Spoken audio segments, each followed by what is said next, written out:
મિત્રો આપણે જે આજે તારીખ છે 16/8/2026 સાંજના 8:15 વાગ્યામાં વિડીયો ઉતારું છું. જો આપણે જે સિસ્ટમ હતી એ વેરવિખેરાઈ થઈ ગઈ છે જો આ રીતે, અને ગુજરાતમાં હજી વરસાદી ઝાપટા પડવાની શક્યતા છે.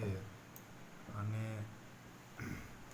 જુઓ તમે, આ સિસ્ટમ છે અહીંયા વાદળા બતાવી રહ્યા છે, પણ ઝાપટાવાળા છે, ભારે વરસાદ. આ ભારે વરસાદ હોય છે, રેડ એલર્ટ હોય ને એટલે ગુજરાતમાં વાદળા છે. અને આગામી સમયમાં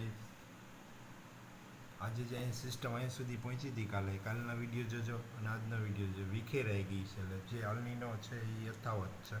એટલે આ વખતે ચોમાસું નબળું પડવાનું કારણ છે અલનીનો તીવ્ર બનતું જાય છે. ગુજરાત પાસે વાદળો તો પહોંચે છે, અહીંયા આવીને વિખેરાઈ જાય છે. એટલે વરસાદ એટલે આપણે આવતો નથી, ખાલી ઝાપટા સ્વરૂપે આવશે. કોઈ સિસ્ટમ મજબૂત બની પછી, જે મેં તમને કીધું હતું કે આ સિસ્ટમ હજી અહીંયા પહોંચી છે, આ સિસ્ટમ કાલે અહીંયા હતી ને અહીંયા પહોંચી છે.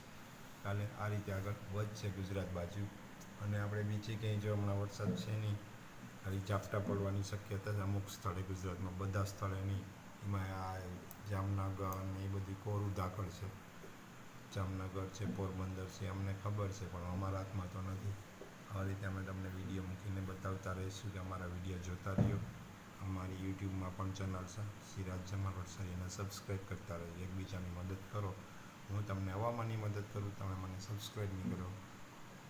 મારા 708 વિડીયો યુટ્યુબમાં છે. આ રીતના વિડીયો ત્યાં પણ હોય છે, તો મારા વિડીયો જોતા રહેજો. આવજો મિત્રો.